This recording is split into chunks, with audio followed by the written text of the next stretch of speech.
आजानुलम्बितभुजो कनकावदाता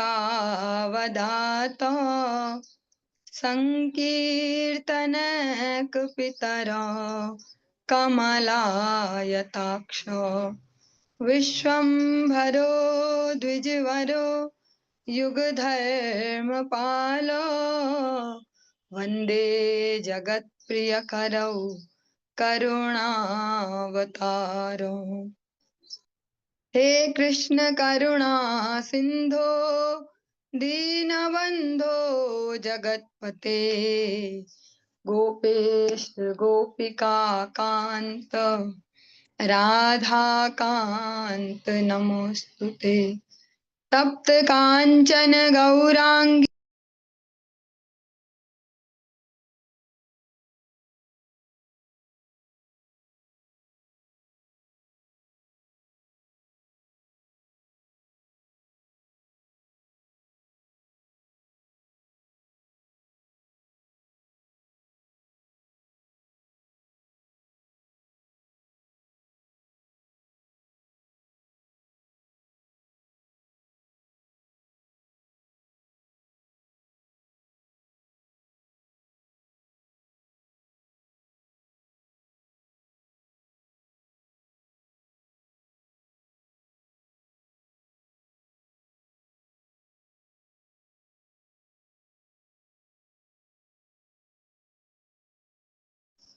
वृन्देनुमस्ते चरणारविन्दम्।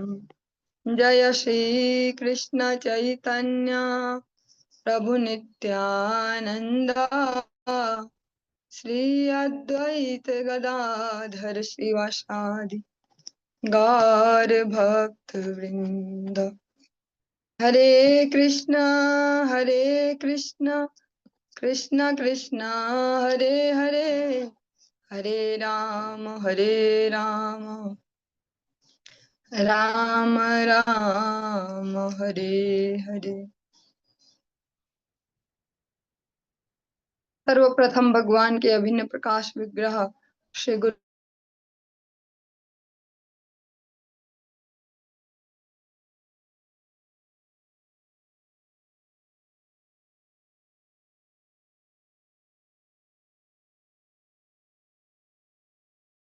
अपनी कृपा वर्षण करें, जिससे निज कर्ता अभिमान भाव को छोड़कर एकमात्र उनकी वाणी के वाहक के रूप में अपना परिचय दे सकूं। परम गुरुदेव नित्य लीला पृष्ठों विष्णुवास श्रीमद भक्ति दयित माधव गोस्वामी महाराज, परमेष्ठ गुरुदेव जगत गुरु भक्ति सिद्धांत सरस्वती गोस्वामी ठाकुर प्रभुपाद व समस्त गुरु परंपरा जयुक्त हूँ। सपार्षद श्रीमन नित्यानंद प्रभु श्री गौर हरि वृंदावन बिहारी श्री राधा गोपीनाथ भगवान जयुक्त हूँ। हम सभी पर अपनी कृपा वर्षण करें, जिससे भगवान के पवित्र नाम और हरि गुरु वैष्णव में हम सेवा में हम सभी की रुचि उत्पन्न हो सके। आज की इस प्रातःकालीन कक्षा में हम श्रवण करेंगे श्रीमद् भागवतम के अंतर्गत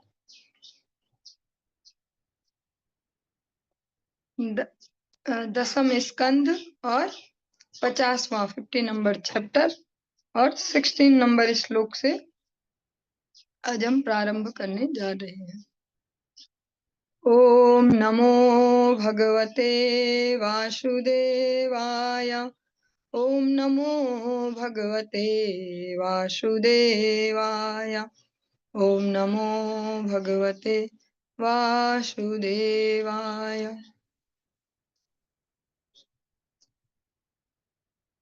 शंखं दद्मो विनिर्गत्य हरिर्दारुकसारथि ततो अभूत पर सैन्यानां हृदि वित्राशवे पथुः।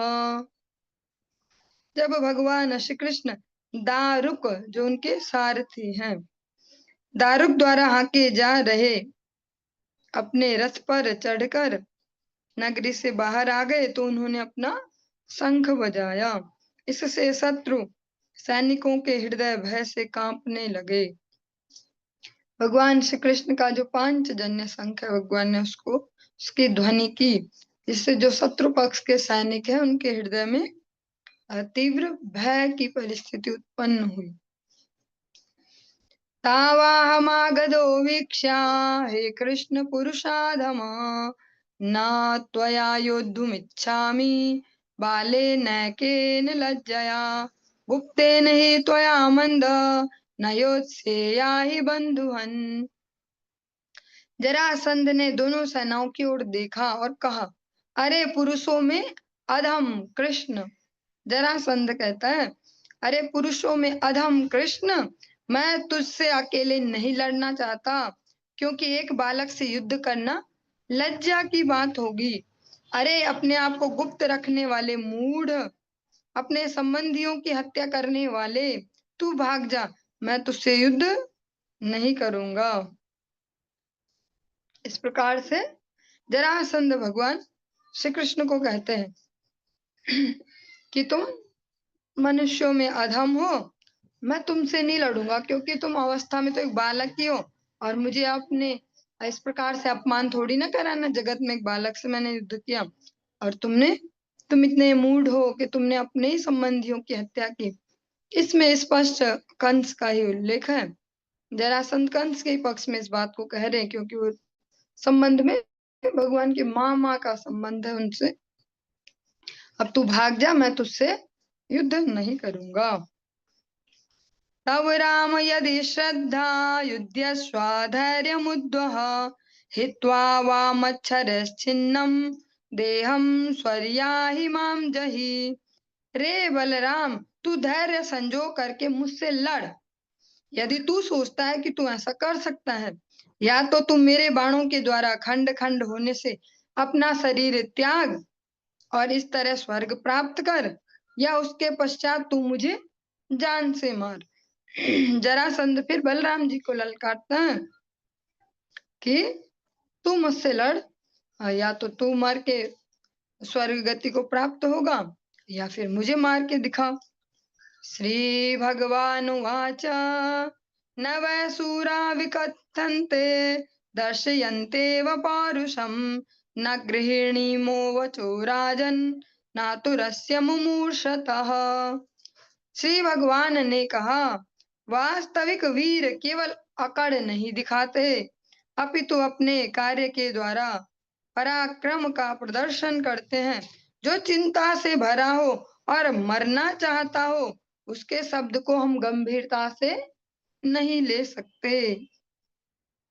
श्री शुक उवाच जरासुतस्ताव भीषित्य माधवो महाबलौघेन बलीयसा वृणोत् ससैन्ययान ध्वज वाजिसारथि सूर्यानलो वायुरिवा ब्ररेणुभिः। श्रील सुखदेव गोस्वामी ने कहा, जिस प्रकार वायु बादलों से सूर्य को या धूल से अग्नि को ढक लेती है, उसी तरह जरा का पुत्र मधु के दो वंशजों की ओर चल पड़ा और उसने अपनी विशाल सेनाओं से उन्हें तथा उनके सैनिकों, रथों, पताकाओं, घोड़ों तथा सारथियों को घेर लिया। सुपर्णतालध्वज चिह्नितो रथाव अलक्ष्यन्त्यो हरिरामयो मृधे स्त्रियः पुराट्टालक हर्म्यगोपुरं समाश्रिताः सम्मुमुः सुचार्जिताः। स्त्रियां अटारियों, महलों तथा नगरों के ऊंचे द्वारों पर खड़ी हुई थी।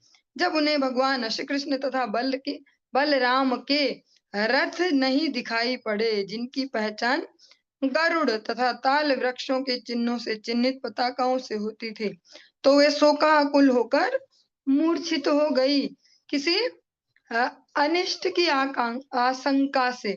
जो स्त्री शरीर जिनको दिए भगवान ने, उनमें भावनाएं ज्यादा भरी होती हैं। पुरुषों को बुद्धि प्रधान बनाया गया, तो हमेशा अधिकतर जहाँ ज्यादा स्नेह होता है, तो वहाँ कुछ न कुछ अनिष्ट होने की, कुछ गड़बड़ होने की ऐसी आशंका बार बार दिमाग में बनी रहती है। इसी प्रकार से जो ये मथुरा की जो ये नारियां हैं, उनके मन में भी भगवान श्री कृष्ण और बलराम के प्रति ऐसा गाढ़ अनुराग है, इसलिए ऐसा ही लगता है कहीं कुछ हो ना गया हो, कहीं कुछ हो ना जाए। जब उनके रथ के ध्वज दिखने बंद हो गए, हरिह परानीक पयोमुचामुः शिलीमुखाद्युल्बण वर्षपीडितम् स्वसैन्यमालोक्य सुरासुरार्चितम् व्यस्फुर्ज यच्छार्ङ्ग सरासनोत्तमम्। अपने चारों ओर बादलों जैसी विशाल शत्रु सेनाओं के बाणों की भयानक तथा निर्मम वर्षा से अपनी सेना को पीड़ित देखकर भगवान श्रीहरि ने अपने उस उत्तम धनुष सारंग पर टंकार की, जो देवताओं तथा असुरों दोनों के द्वारा पूजित है। भगवान का जो दिव्य धनुष है उसका नाम है सारंग। सारंग पाणी भी भगवान को कहा जाता है। सारंग जिनके हाथों में विराजित, ऐसे सारंग पाणी भगवान। ग्रहणन्य संगादथ संदधच्छरान विकृष्य मुच्चन सितबाण पूगान निघ्नन रथान कुंजर वाजिपत्तीन निरंतरम यद्वद लात चक्रम। भगवान श्री कृष्ण ने अपने तुणीर से, जो तरकस जिसको कहते हैं, से तीर निकाले, उन्हें प्रत्यंचा पर स्थित किया। जो धनुष की डोरी होती है, धनुष में जो डोरी बंधी होती है, डोरी खींची और तीक्ष्ण बाणों की झड़ी लगा दी, जिसने शत्रु के रथों, हाथियों, घोड़ों तथा पैदल सिपाहियों पर जाकर वार किया। श्री भगवान अपने तीरों को अग्नि के प्रज्वलित चक्र की तरह छोड़ रहे थे। निर्भिन्न कुंभाः कुंभाः कर्णो निपेतुरा अनेकशो अश्वाः सर्विकृण कंधराः रथा हताश्वध्वज सूतनायकाः पदायतश्छिन्न भुजोरुकंधराः। हाथी धराशायी हो गए, उनके माथे फट गए, कटी गर्दनों वाले सेना के घोड़े गिर गए, रथ, घोड़ों, झंडों, सारथियों तथा स्वामियों सहित टूट फूट कर गिर गए, और कटी हुई भुजाओं, जंघों तथा कंधों वाले पैदल सिपाहियों ने दम तोड़ दिया। उनका प्राणांत हो गया। सच्छिद्या मान द्विपदे भवाजिनाम अंग प्रसूताः सतसो अश्रिगापगाः भुजाहया पुरुष शीर्ष कच्छपा हतद्वीप द्वीप हयग्रहाकुलाः करोरुमीना नरकेश सैवला धनुस्तरंगायुधगुल्म शंकुलाः अच्छुरिकावर्त भयानकामः मणिप्रवेकाभरणाश्म शर्कराः प्रवर्तिताभिरुभयावहा मृदे मनस्विनां हर्षकरीं परस्परम् विनिघ्न तारेण मुशलेन दुर्मदान् संकर्षणेन परिमेय तेजसा बलं तद्दङ्गार्ण दुर्गभैरवं दुरन्तपारं मगधेन्द्रपालितं शयं प्रणीतं वसुदेवपुत्रयोर्विक्रीडितं तज्जगदीशयो परम्। युद्ध भूमि में मनुष्यों, हाथियों तथा घोड़ों के विखंडित हो जाने से रक्त की सैकड़ों नदियां बह चली। इन नदियों में बाहें सर्पों के तुल्य जो कटी हुई भुजाएं हैं, मनुष्यों के सिर कछुओं की तरह, मृत हाथी द्वीपों की तरह तथा मृत घोड़े घड़ियालों की तरह प्रतीत हो रहे थे। उनके हाथ तथा जांघें मछली की तरह, मनुष्यों के बाल सिवार की तरह, बाण लहरों की तरह तथा विविध हथियार झाड़ियों के कुंज जैसे लग रहे थे। रक्त की नदियां इन समस्त वस्तुओं से भरी पड़ी थी।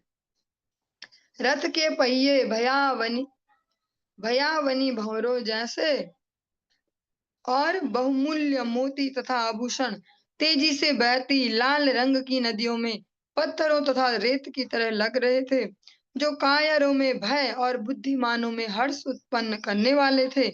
अपने हलायुध के प्रहारों से अत्यधिक शक्तिशाली भगवान बलराम ने मगधेंद्र की सैन्य शक्ति विनष्ट कर दी। यद्यपि यह सेना दुर्लंघ्य सागर की भांति अथाह एवं भयावनी थी, किंतु वसुदेव के दोनों पुत्रों के लिए, जो कि ब्रह्मांड के स्वामी हैं, यह युद्ध खिलवाड़ से अधिक नहीं था। अपने हम इस भौतिक जगत में भी प्रैक्टिकली भी देखते हैं, समय समय पर अनेक घटनाएं घटित होती हैं, तब लगता कि अरे कहाँ गया भगवान। और अब तो सोशल मीडिया का जमाना हो गया, एक छोटी सी भी घटना हो तो उसको भी बड़ा बनाया जाता है, सभी कमेंट करते हैं।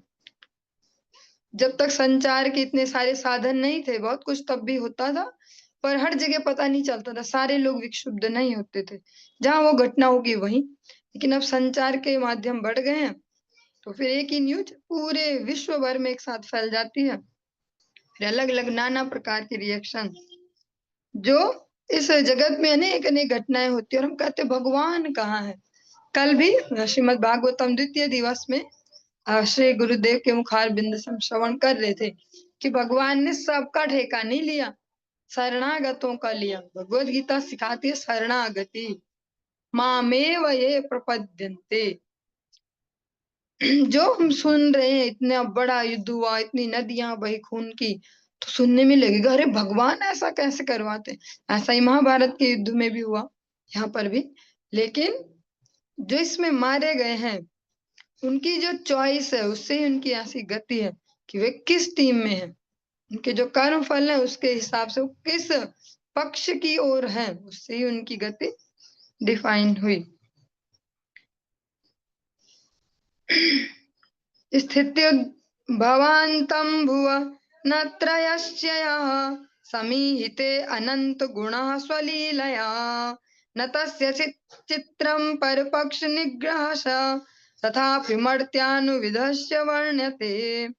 जो तीनों लोकों के सृजन, पालन तथा संहार को एक साथ संपन्न करने वाले हैं तथा जो असीम दिव्य गुणों वाले हैं, उनके लिए विरोधी दल का दमन कर देना आश्चर्यजनक नहीं है। उसके पश्चात भी जब भगवान मानव आचरण का अनुकरण करते हुए ऐसा करते हैं, तो साधु गण उनके कार्यों का गुणगान करते हैं। भगवान के लिए ये कुछ बहुत बड़ी बात नहीं है इस प्रकार का, लेकिन जब मनुष्य के रूप में यहाँ लीला करते हैं, तो फिर सभी उनकी इन लीलाओं का यशगान करते हैं, उनकी वीर्यवती जो कार्य हैं, जो लीला है, उनका गुणगान करते हैं। जग्राह विरथम रामो जरासंध, हरि बोल।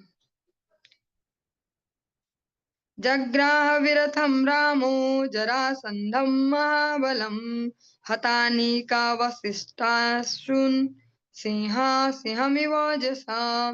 रथ विहीन होने तथा समस्त सैनिकों के मारे जाने से जरासंध के पास केवल श्वास शेष थी।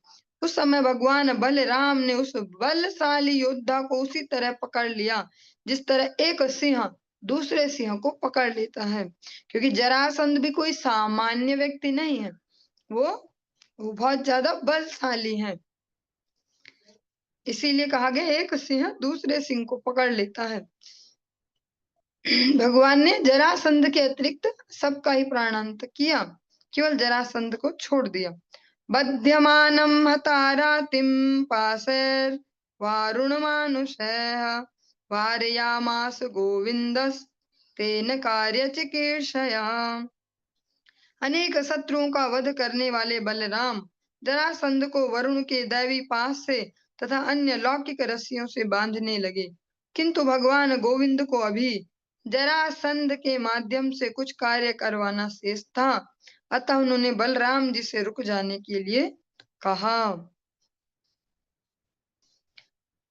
सा मुक्तो लोकनाथाभ्यां व्रीडितो वीर सम्मतः तपसे कृत संकल्पो वारितः पथिराजभिः वाक्यैः पवित्रार्थ पदैर्नयनैः प्राकृतैरपि स्वकर्म बंध प्राप्तोऽयं यदुभिस्ते पराभवः।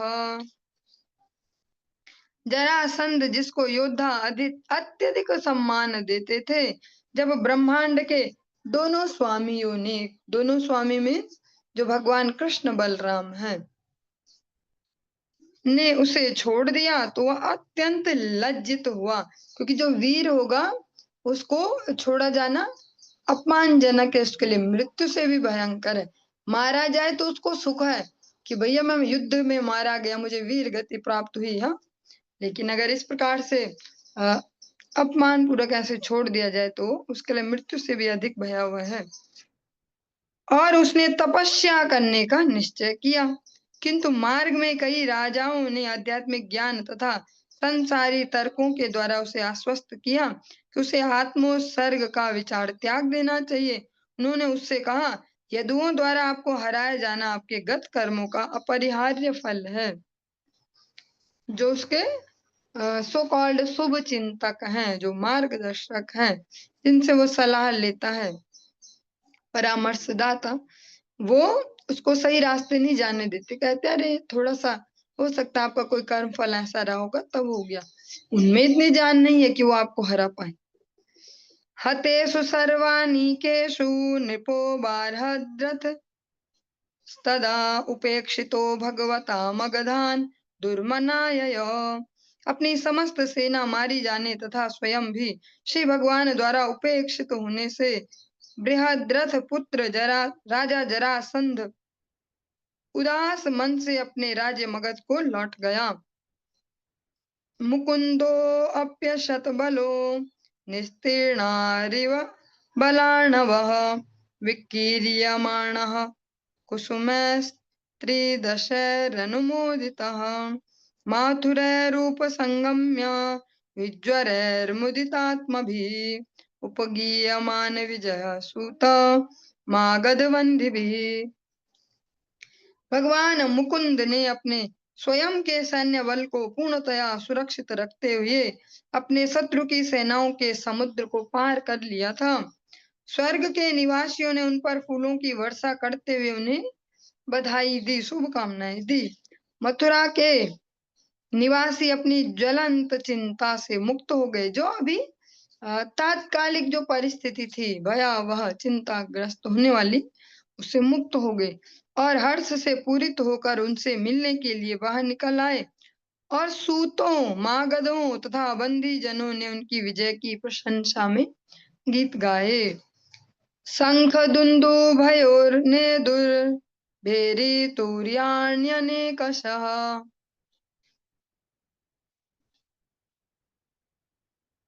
वीणा वेणुमृदंगानि पुरं प्रविशति प्रभो सिक्तमार्गां हृष्टजनां पताकाभिरभ्यलंकृतां निर्घुष्टां ब्रह्मघोषेण कौतुकाबद्ध तोरणाम। जो ही श्री भगवान ने अपनी नगरी में प्रवेश किया, शंख तथा दुंदुभियां बजने लगी और अनेक ढोल, तुरहियां, वीणा, वंशी तथा मृदंग एक साथ ताल में बजने लगे। रास्तों को जल छिड़का गया था, सर्वत्र पताकाएं लगी थी तथा प्रवेश द्वारों को समारोह के लिए सजाया गया था। उसके नागरिक उत्साहित थे और नगरी वैदिक स्तोत्रों के उच्चारण से गूंज रही थी। निचीयमानो नारिभिर् माल्यध्यक्ष अक्षतांकुरैः निरीक्ष्यमाणः सस्नेहं प्रीत्युत्कलित लोचनैः। जो ही नगरी की स्त्रियों ने भगवान पर स्नेह युक्त दृष्टि डाली, उनके नेत्र प्रेम वश खुले के खुले रह गए। उन्होंने श्री भगवान पर फूल मालाएं, दही, अक्षत और नवांकुर, जिनको हम एक प्रकार से स्प्राउट या ऐसा भी कहते हैं, ऐसे नवांकुर, उनकी वर्षा की। आयोधनगतं वित्तमनन्तं वीरभूषणं यदुराजाय तत्सर्वं आहृतं प्रादिशत् प्रभु। तत्पश्चात भगवान श्री कृष्ण ने यदुराज को वह समस्त संपत्ति लाकर भेंट की जो युद्ध भूमि में गिरी थी, अर्थात जो मृत योद्धाओं के अनगिनत आभूषणों के रूप में थी। एवं सप्तदश कृत्वस्तावत्यक्षौहिणी बलः युयुधे मागधो राजा यदुभिः कृष्ण पालितः। मगध का राजा इसी तरह से 17 बार पराजित होता रहा। उसके पश्चात भी इन पराजयों में वह अपनी कई अक्षौहिणी सेनाओं से यदुवंश की उन सेनाओं के विरुद्ध लड़ता रहा जो भगवान श्री कृष्ण द्वारा संरक्षित थी। अक्षिण्वंस्तद्बलं सर्वं वृष्ण्यः कृष्णतेजसा हतेषु स्वेष्वानिकेषु त्यक्तो अगादरि नृपः। भगवान श्री कृष्ण की शक्ति से वृष्णिजन जरासंध की समस्त सेना को नष्ट करते रहे, और जब उसके समस्त सैनिक मार डाले जाते तो राजा जरासंध अपने शत्रुओं द्वारा छोड़े जाने पर पुनः वहां से चला जाता। हर बार अपमानित होकर जरासंध वहां से चले जाता। अष्टादशम संग्रामम अगामिनी तदंतरा नारद प्रेषितो वीरो यवनः प्रत्यदृश्यत।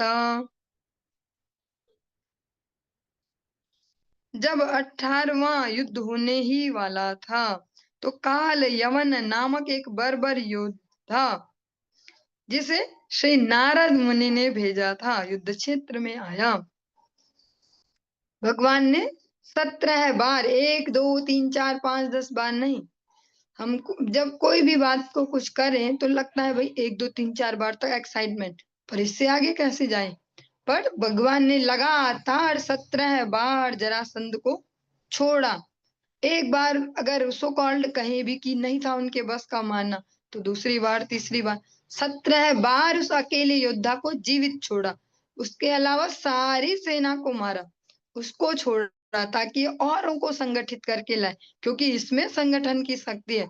ये कर लेगा संगठित, सबको ढूंढ ढूंढ के लाएगा, सारे जो पापी तापी जो ऐसे हैं उनको ढूंढ ढूंढ के लाएगा, फिर एक ही जगह पर सबका उद्धार। रुरोध मथुरा में त्यात श्रीभिर्मल्ले च कोटिभिः निलोके च प्रतिद्वंद्वो वृष्णीन् श्रुत्वात्म सम्मितान्।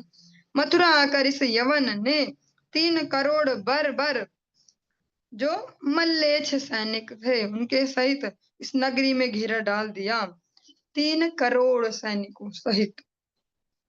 उसे कभी अपने से लड़ने योग्य प्रतिद्वंदी मनुष्य नहीं मिला था, किंतु उसने सुना था कि वृष्ण जन उसके जोड़ के हैं। उसने ये भी सुना था कि भैया जो वृष्णि वंशी हैं वे हैं थोड़े टक्कर के।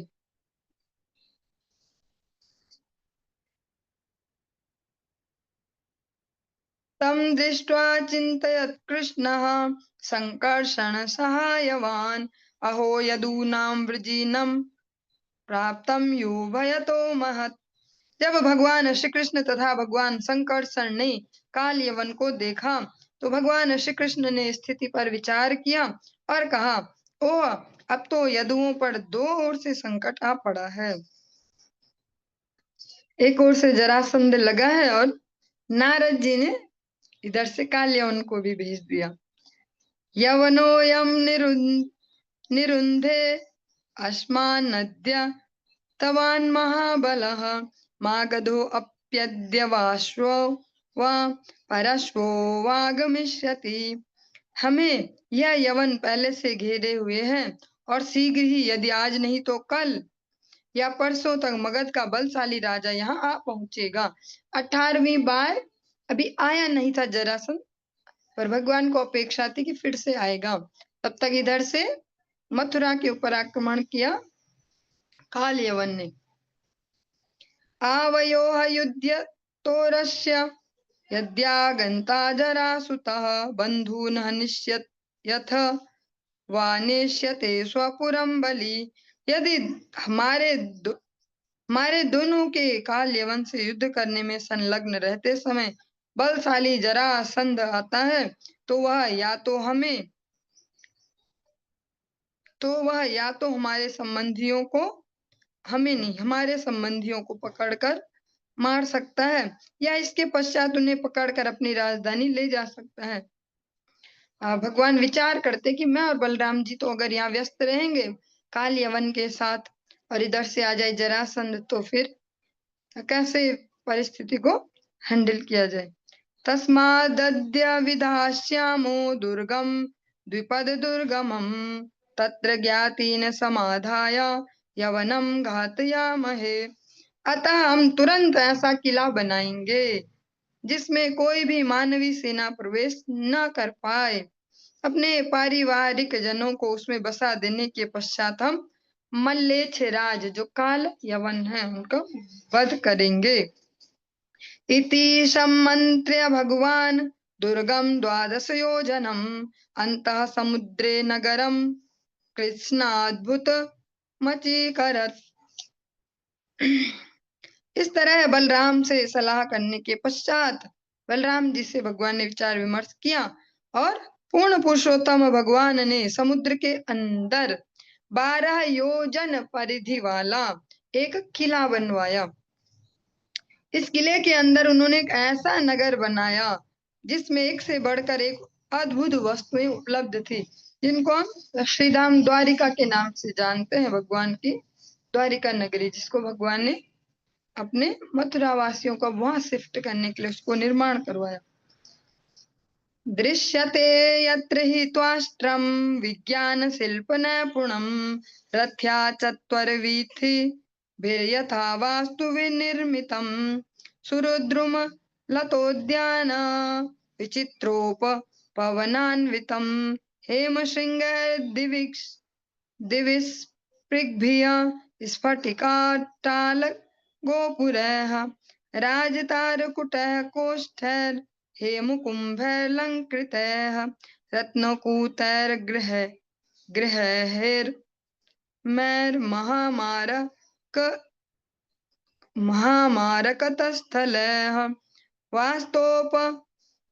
वास्तोष्पतीनां च गृहैर्वल्लभिभिश्च निर्मितं चातुर्वर्ण्य जनाकीर्णं यदुदेवगृहोल्लसत्।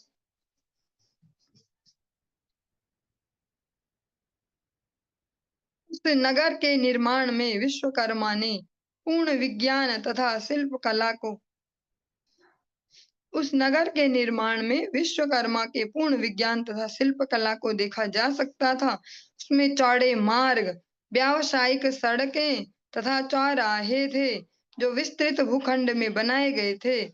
उसमें भव्य उद्यान थे और स्वर्ग लोक से लाए गए वृक्षों तथा लताओं से युक्त बगीचे भी थे। उसके गोपुर के मीनारों के ऊपर सोने के बुर्ज थे जो आकाश को चूम रहे थे। उनकी अटारियां स्फटिक मणियों से बनी थी। सोने से आच्छादित घरों के सामने का भाग सुनहरे घड़ों से सजाया गया था और उनकी छतें रत्न जड़ित थी तथा फर्श में बहुमूल्य पन्ना मणि जड़े थे। घरों के पास ही कोषागार, भंडार तथा आकर्षक घोड़ों के अस्तबल थे जो चांदी तथा पीतल के बने हुए थे। प्रत्येक आवास में एक चौकसी बुर्जी थी और घरेलू अर्चा विग्रह के लिए मंदिर था। यह नगर चारों वर्णों के मनुष्यों से पूरित था और यदुओं के स्वामी भगवान श्री कृष्ण के महलों के कारण विशेष रूप से अलंकृत था। सुधर्मां पारिजातं च महेन्द्रं प्राहिणोद्धरेः यत्र चावस्थितो मर्त्यो मर्त्यधर्मेण युज्यते। इंद्र ने भगवान श्री कृष्ण ने के लिए सुधर्मा सभागार ला दिया जिसके अंदर खड़ा मर्त्य मनुष्य मृत्यु के नियमों से प्रभावित नहीं होता। सुधर्मा सभा के अंदर जो होगा उस पे ये जन्म मृत्यु वाले ये रूल रेगुलेशन अप्लाई नहीं होते। इंद्र ने पारिजात वृक्ष भी ला कर दिया। श्यामैक वर्णान वरुणो हयान शुक्लान मनोजवान अष्टौ निधिपति कोशान लोकपालो निजोदयान। वरुण ने मन के तुल्य वेग वाले घोड़े दिए जिनमें से कुछ शुद्ध गहरे नीले रंग के थे और कुछ सफेद थे। देवताओं के कोषाध्यक्ष कुबेर ने अपने 8 निधियां दी और विभिन्न लोकपालों ने अपने अपने ऐश्वर्य प्रदान किए। याद्यद् भगवता दत्तमा आधिपत्यं स्वसिद्धये सर्वं प्रत्यर्पयामासुरहर भूमिगते नृपा। हे राजन, जब भगवान पृथ्वी पर आ गए तो इन देवताओं ने उन सभी सिद्धियों को उन्हें अर्पित कर दिया जो उन्हें अपने विशेष अधिकार के निष्पादन के लिए पहले दी गई थी। भगवान ने ही जो उनको अर्पित की हैं आज वे इस प्रकार से व्यवहार करते हैं, तेरा तुझको अर्पण। हम तो अलग सेंस में बोलते तेरा तुझको अर्पण, लेकिन देवताओं ने भगवान को समर्पित की, जो भी भगवान ने उन्हें योग्यताएं दी हैं। तत्र योग प्रभावेन नीत्वा सर्वजनं हरिः प्रजापालेन रामेण कृष्णा समनुमन्त्रितः निर्जगाम पुरद्वारात् पद्ममाली निरायुधः। अपनी योग माया शक्ति के बल से जब भगवान श्री कृष्ण ने अपनी समस्त प्रजा को नए नगर में पहुंचा दिया, तब उन्होंने भगवान बलराम से सलाह की, जो मथुरा में उसकी रक्षा के लिए रह गए थे। तब गले में कमल के फूलों की माला पहने और बिना हथियार के भगवान श्री कृष्ण मुख्य दरवाजे से होकर मथुरा से बाहर चले गए। और ये हमारा जो 10वें स्कंद का 50वां अध्याय 50 नंबर जो चैप्टर है, आज यहाँ पर संपूर्ण हुआ। इससे आगे का प्रसंग हम कल की प्रातः काल की कक्षा में श्रवण करेंगे। हरे कृष्ण।